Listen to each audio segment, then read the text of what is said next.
இந்த மௌனம் அப்படின்ற ஒரு பயிற்சி வந்து இங்க நம்ம நம்ம ஆசிரமத்துல மட்டும்தான் இது கிடைக்குது.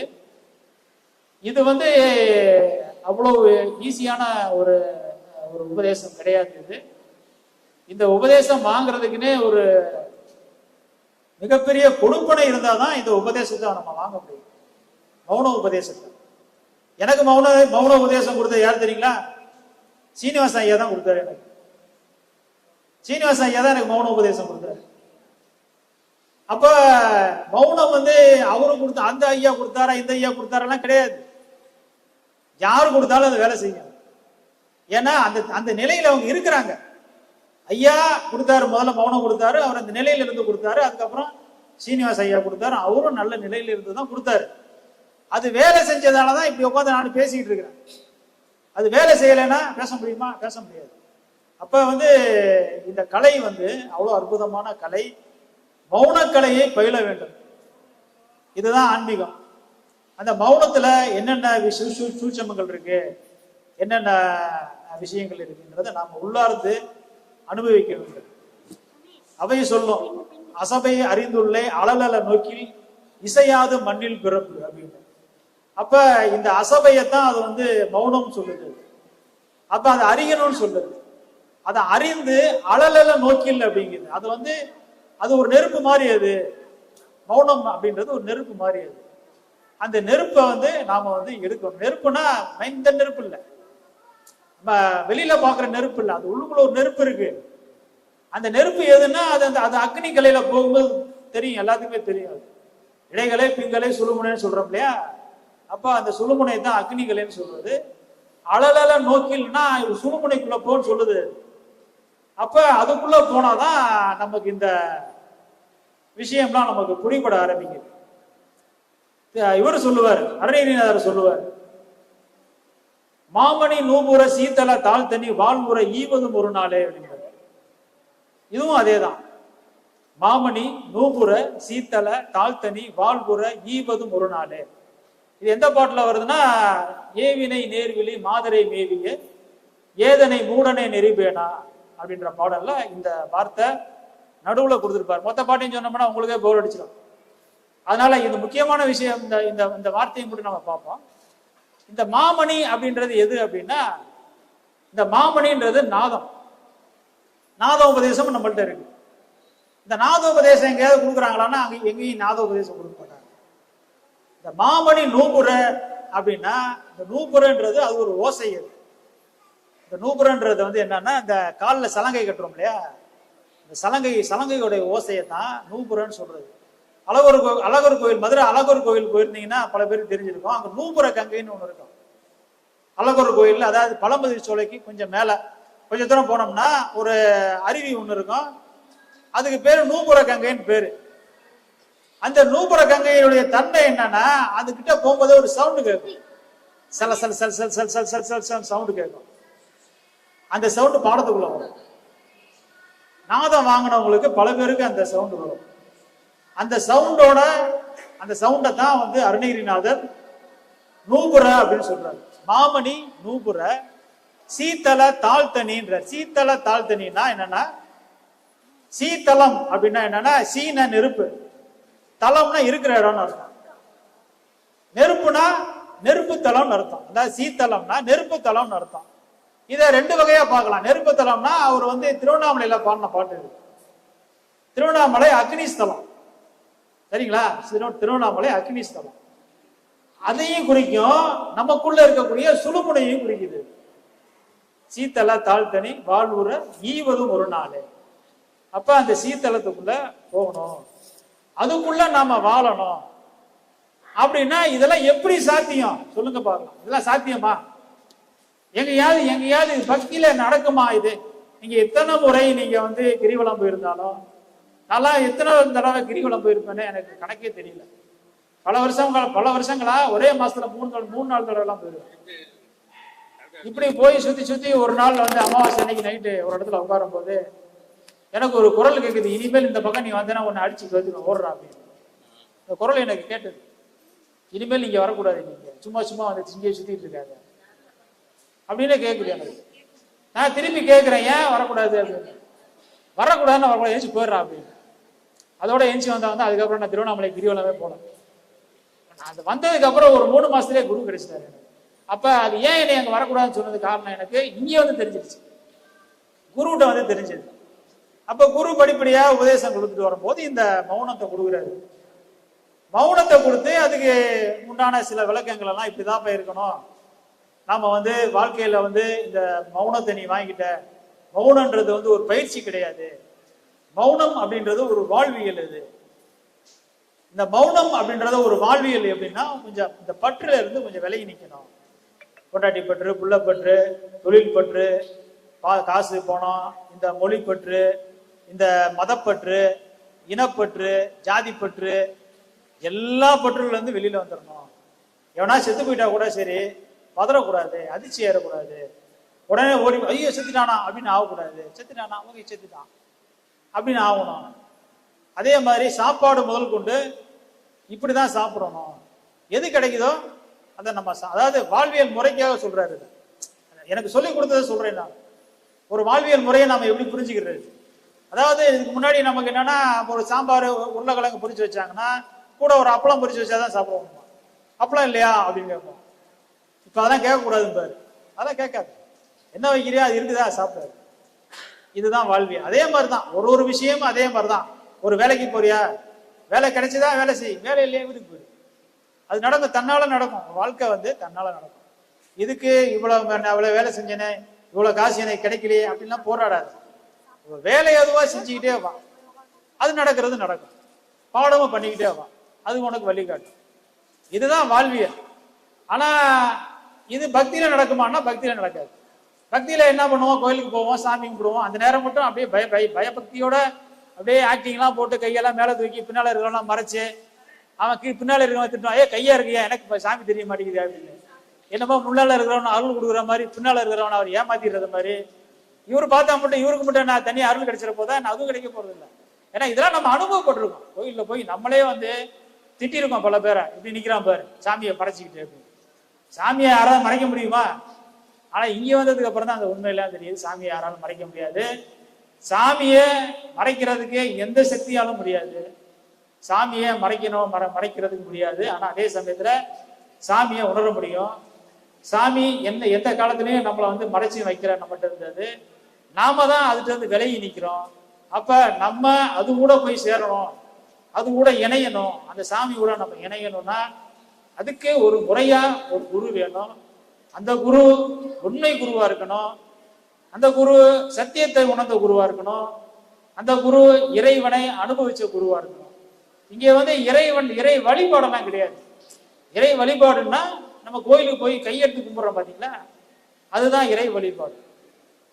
மாணிக்கவாசகர் சொல்லுவாரு அவருடைய பாடல்ல வந்து, கரங்குவிவார் உண்மைகளும் கோண்கடல்கள் வெல்க, சிறங்குவிவார் ஓங்குவிக்கும் சீரோன் கடல் வெல்க அப்படின்றது.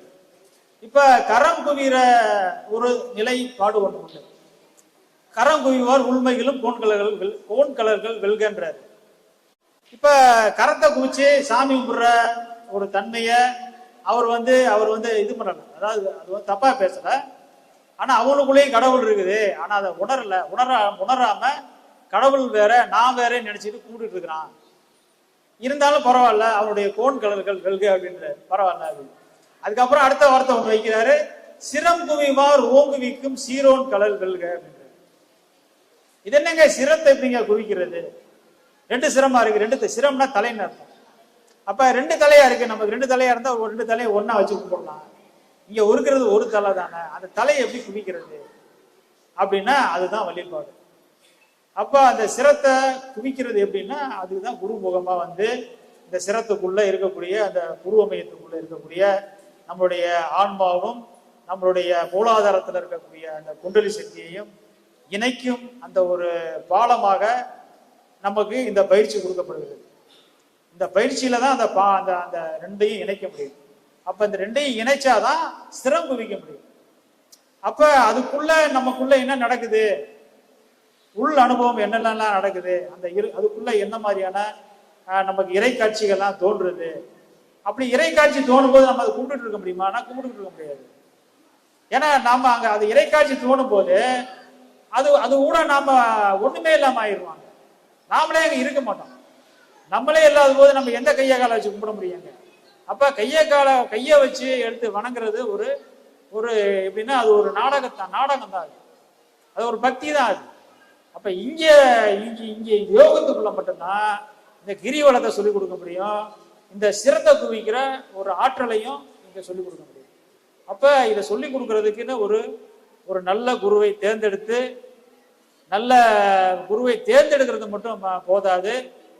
அவர்கள் சொல்லி கொடுக்குற அந்த கலையில நாம முழுமையா நிக்கணும். அங்க நம்மளுடைய அறிவை மட்டும் எந்த காரணத்தை கொண்டும் செலுத்திடாம ஒரே குருவாக இருந்து அவர் சொல்லி கொடுக்குற கலையை நாம பயின்று இங்க ஒரு உபதேசம், இன்னொரு இடத்துல போய் ஒரு உபதேசம், அங்க ஒரு உபதேசம், இங்க ஒரு உபதேசம், இது மாதிரி எல்லாம் வாங்கினோம்னா நமக்கு குழப்பம் தான். இதுதான் அறிவு. எத்தனை சொன்ன அறிவை பயன்படுத்தக்கூடாதுன்னு சொன்னேன் இல்லையா? அப்ப இவரோட அவர் நல்ல உபதேசம் கொடுக்குறாருங்க, அவர் நல்ல உபதேசம் கொடுக்குறாருங்க, அவர் உபதேசம் ரொம்ப பவர்ஃபுல்லா இருக்குங்க, இப்படிலாம் சொல்லுவாங்க. நான் எல்லாம் கேட்டிருக்கேன். இவரோட அவர் ரொம்ப ஸ்ட்ராங்கா உபதேசம் கொடுக்குறாரு. யார் உபதேசம் கொடுத்தாலும் சரி, கடவுளே உபதேசம் கொடுத்தாலும் சரி, நாம பயிற்சி பண்ணாதான். பயிற்சி பண்ணாம எந்த உபதேசமும் செல்லுபடியாகாது. அப்ப குருவுடைய பயிற்சி எந்த குருவா இருந்தாலும் சரி, ஒரு ஆகாத போகாத குருவா இருந்தா கூட சரி, ஆனா அந்த பயிற்சி உண்மையான பயிற்சி தான். அதுல எந்த மாற்று கருத்தும் இல்லை. அவர்கள் கொடுக்குற எல்லா குருமார்களும் கொடுக்குற பயிற்சி எல்லாம் சித்தர்களால கண்டுபிடிச்சாதான். அவர் கண்டுபிடிச்சது கிடையாது. ஐயாவே கொடுக்குற பயிற்சி கூட, ஐயா பல குருமார்கள்ட்ட உபதேசம் வாங்கியிருந்தாலும் கூட அதை அவர் உணர்ந்து அனுபவிச்சு சீடர்களுக்கு அதை கொடுக்குறாரு. ஏன் அவர் 10 குருவை சந்திச்சு உபதேசம் வாங்கி அவர் மட்டும் குருவானாரு, ஏன் போய் சந்திக்க கூடாது அப்படின்னு நம்ம நினைச்சோம் அப்படின்னா நாம ஏமாந்துதான் போவோம். ஏன்னா அவரு குரு அந்த குவாலிட்டியான குரு. அவர் அதுக்குன்னே பிறந்தவர். அவர் இந்த உலகத்துக்கு நான் ஏதாவது ஒண்ணு சொல்லிட்டு போகணும் அப்படின்றதுக்காகவே அவர் ஆராய்ச்சிக்காகவே பல குருமார்களை சந்திச்சு இதெல்லாம் ஆராய்ச்சி பண்ணி நமக்கு ஒரு உபதேச முறையை கொடுத்துருக்காரு. அப்ப அவர் ஆராய்ச்சி பண்ணி முடிச்சுட்டாரு. அதனால நாம ஒன்றும் ஆராய்ச்சி பண்ண தேவையில்லை. அதனால ஆராய்ச்சி பண்ணி கொடுத்த ஒரு உபதேசம் தான் இது. இந்த உபதேசத்தை நம்ம வாங்கி சீரா இந்த உபதேசத்தை கரை காண முடியும் அப்படிங்கிறது என்னுடைய தாழ்மையான நம்பிக்கை. நன்றி. ஆத்மா வணக்கம். இது பல பேருடைய திறமையை வளர்த்து விடுறது ஒரு காரணமா இருக்கு. ஒரு கேள்வி பதில் நிகழ்ச்சி ஏன் நடத்துறாங்க அப்படின்னா, இப்ப ஐயா இருக்கிற காலத்திலேயே கேள்வி பதில் நிகழ்ச்சி நடத்தினாரு. அப்படி இருக்கும்போது இப்ப நாங்கெல்லாம் ஐயா கிட்ட கேள்வி கேட்போம். பல காணொலிகள் நீங்க எல்லாம் பார்த்துருப்பீங்க. ஐயா கிட்ட பல வீடியோல நான் கேள்வி கேட்டிருக்கேன். எதுக்காக கேட்க வைக்கிறது அப்படின்னா, இந்த சீடனுடைய தன்மை என்னன்றது புரியும். ரெண்டாவது அந்த சீடனை வளர்த்து விடுறது, அடுத்த குருவை மாத்துறதுக்கும் அது உதவும். அவங்களையும் அதை பேச வைக்கிறதுக்கு அது உதவும். அதுக்கு தான். ஏன்னா கடைசி வரைக்கும் நம்மளே பேசணும், நம்மளே இருக்கணும்னு எல்லாம் இங்க கிடையாது. இப்ப ஐயா பேசிக்கிட்டு இருந்தாரு, இல்ல நான் தான்ப்பா குரு, நான் தான்ப்பா இங்க பேசுவேன் அப்படின்னு மத்த ஆசிரமங்கள்லாம் இருப்பாங்க. இது நம்ம ஆசிரமம் அப்படி கிடையாது. நம்ம பெரிய ஐயா இருக்கும் போதே நம்மள பேச வச்சாரு. அதுக்கப்புறம் பாத்தீங்கன்னா சின்ன ஐயா நம்மள பேசுங்கன்னு சொல்லிட்டு போயிட்டாரு. இங்க எந்த பாகுபாடும் இல்லை. நாளைக்கு நீங்களும் பேசலாம். ரஜினி வரேன். பவர்ஃபுல்லான பேரா இருக்கு. முதல் பேச வந்தது நான் இங்க ஆத்மாவுக்கு வந்ததுக்கு முதல் காரணமே பேசுனதும் அந்த அம்மா ஒரு ஆளு பேசுனதை ஈர்க்கப்பட்டு தான் ஆரம்ப காலத்துல இங்க வருஷத்துக்கு ஐயாவிட்ட பேசுனது. அதனால இப்ப ஐயா சொன்ன ஒரு வார்த்தைக்காக தான் இங்க பேச வந்தது. நான் எப்படின்னா இது மாதிரி முக்கியமா இவங்கன்னா இந்த கேள்வியை கேட்டதுனாலதான் நான் அதை ஈர்க்கப்பட்டு இங்க வந்த இந்த விஷயத்துக்கு இங்க பாடம் வாங்கணும், என்ன நடக்குது பார்த்துக்கணும், என்னதான் அதுல புரியுது அப்படின்னு ஒரு விஷயத்தை தெரிஞ்சுக்கணுங்கிறதுக்காக இங்க வந்தேன். 4 பாடம் வாங்கியிருக்கேன். ஆனா முதல் பாடம் பண்றப்ப எனக்கு அடுத்த பாடத்துக்கு போவே எனக்கு தோணாது. அதுலயே உட்காந்துக்கணும் அப்படியே மனசு இருக்கேன். எனக்கு அந்த மாதிரி இருக்கேன். நினைப்பேன் அடுத்த பாடம் பண்ண போகணுமா அப்படிங்கிற உணர்வுலேயே நான் இருக்கேன். முதல் பாடத்துல உட்காந்ததுனால அந்த இடத்துல போனான் என்னோட இதை இது மாதிரி எல்லாரும் ஆமா மாதிரி இந்த கேள்வி கேட்கணும் எல்லாரும். சரிதான், நீங்க கேட்கிற கேள்வி சரிதான். இப்ப என்னுடைய அனுபவம் அப்படிதான் இருந்தது ஆரம்பத்துல. எப்படின்னா கெதி பாடம் வாங்கினோம். கெதி பாடம் பண்ணிட்டு 2வது பாடம் கொடுத்தாங்க. அது ரொம்ப குழப்பமா இருந்தது. என்னடா அது இவ்வளோ யாபம் பண்ணி பண்ண வேண்டியதா இருக்கு அப்படின்னு. எனக்கு முதல் பாடமே நல்லா தானே இருந்தது, அது எதுக்கு 2வது பாடம் கொடுத்தாருன்ற மாதிரி தோணுச்சு. ஆனா பல்ல கடிச்சு 2வது பாடம் பண்ணும்போது தான் தெரிஞ்சுது, ஆடாடா இதுல இவ்வளவு விஷயம் இருக்காதுல்ல.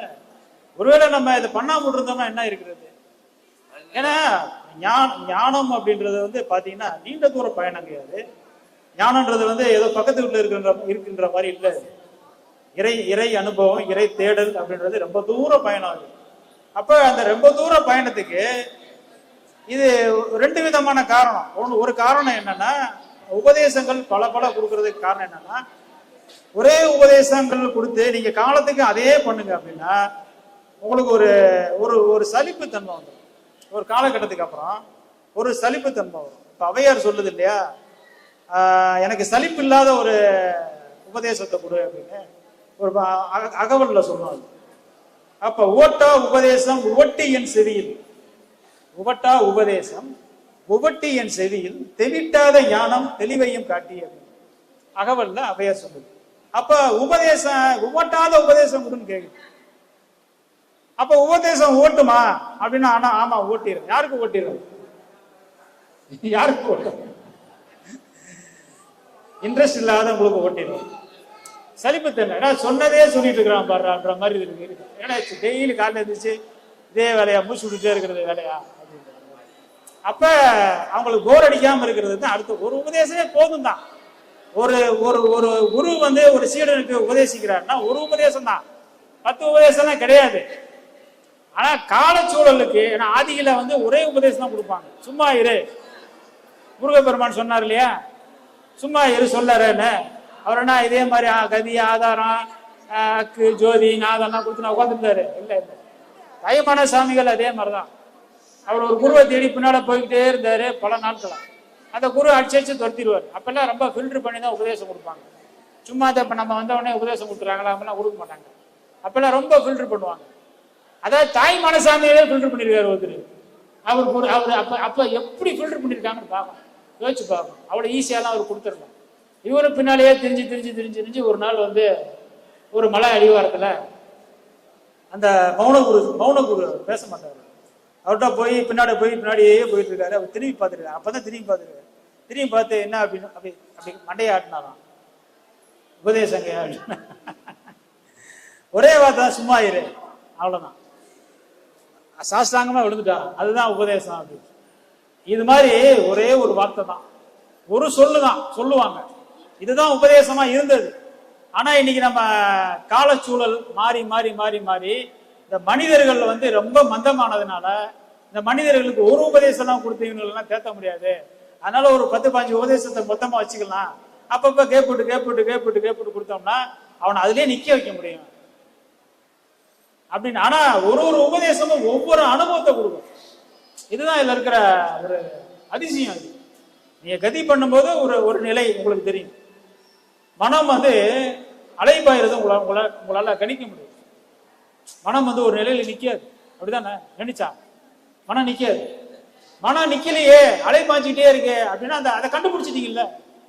அதுக்கு முன்னாடி நீங்க அதை கண்டுபிடிக்கலையே, மனம்னு ஒண்ணு இருக்கிறதே தெரியலையே.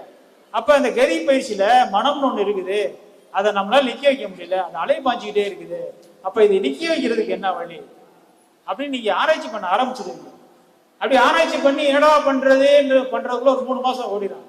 அடுத்த உட்காரச்சு ஒரு உபதேசம், அடுத்த உபதேசம் கொடுப்பாங்க. ஆதாரம் 10 ஆதாரம் கொடுக்கும்போது அதுல பல அனுபவங்கள் உங்களுக்கு வர ஆரம்பிக்குது. அதுக்கப்புறம் ஒரு உபதேசம் வாக்கு கொடுப்பாங்க. அது மகா அற்புதமான உபதேசம். அது இதெல்லாம் வந்து ஒவ்வொரு குருமார்கள் கண்டுபிடிச்சது. இப்ப வந்து கதி வந்து அது ஒரு சித்தர் கண்டுபிடிச்சது. இத ஆதாரம் வந்து ஒரு சித்தர் கண்டுபிடிச்சது. அக்கு வந்து ஒரு சித்தர் கண்டுபிடிச்சது. இப்போ ஒவ்வொரு பாடமும் ஒரு சித்தர் கண்டுபிடிச்சது. இதெல்லாம் இவ்வளவு சித்தர்களை கண்டுபிடிச்சது உங்களுக்கு ஒரே ஆசிரமத்துல கொடுக்கறது. உலகத்திலே நம்ம ஆசிரமம் தான். எதுக்காக கொடுக்குறாங்கன்னா, எப்படியாவது அவனை வந்து ஆன்மீகத்துல உச்சத்துக்கு எடுத்துட்டு போயிடணும் அப்படின்ற ஒரே நோக்கம் தான். மற்றபடி இதுல வேற எந்த நோக்கம் ஐயாவுக்கு கிடையாது, நம்ம குருவுக்கு கிடையாது. எப்படியாவது இந்த சீடர்களை வந்து உயர்ந்த நிலைக்கு எடுத்துட்டு போயிடணும். அதனால வந்து பாடம் வந்து இந்த படம் நல்லா இருக்கு, அந்த படம் நல்லா இருக்குன்றதே கிடையாது. ஏதோ ஒண்ணுமே அனுபவிச்சாதான். ஏன்னா சாப்பிட்ற சாப்பாடு அப்படின்றதுன்னா உங்களுக்கு டக்குன்னு உங்களுக்கு வந்து அதோடைய ருசி தெரிஞ்சிருது. ஒரு சாம்பார் சாதம் சாப்பிட்டுட்டு அடுத்து ஒரு பிரிஞ்சி குருமா சாப்பிடும்போது சாம்பார் சாதத்துக்கும் பிரிஞ்சி குருமாவுக்கும் ஒரு வித்தியாசம் தெரியுது. ஆனா இது பாடம் வந்து அப்படி தெரியாது. ஏன்னா இதை வந்து ஆழ்ந்து உள்ள போய் அதை அனுபவிக்கும் போதுதான் அதோடைய ருசி தெரிய ஆரம்பிச்சு.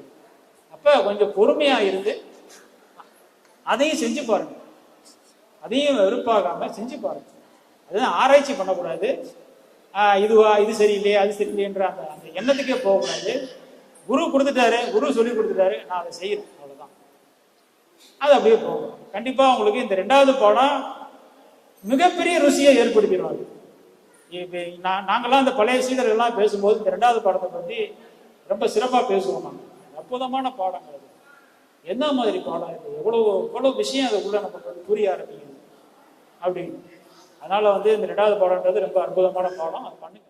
ஐயாவுடைய ரசிகர்கள் தான் நாங்க எல்லாருமே. ஐயாவுக்கு இணையா யாரையுமே சொல்ல முடியாது. அவ்வளவு அற்புதமான ஐயா வந்து ஒரு அற்புதமான பேச்சாளர் இன்னும் சொல்ல போனோம்னா. ஆனா அவர் பேச்சாளர் சொன்னா ஒத்துக்க மாட்டாரு. ஐயா ஒத்துக்க மாட்டாரு. நீங்க அற்புதமான பேச்சாளருங்க. ஏன்னா ஆனா போயா நானே பல வைக்கிற மாதிரி பத்துறேன், என்ன போய் பேச்சாளர் அவர் ஒத்துக்க மாட்டாரு. ஆனா நமக்கு தெரியும் அவர் ஒரு அற்புதமான பேச்சாளர். இயற்கையிலேயே அவருக்கு அந்த பேச்சாற்றல் அப்படின்றது இயற்கையிலேயே வந்தது. நமக்கெல்லாம் அந்த பேச்சாற்றல்லாம் அவருடைய அளவுக்குலாம் நமக்கு அந்த பேச்சாற்றல் கிடையாது.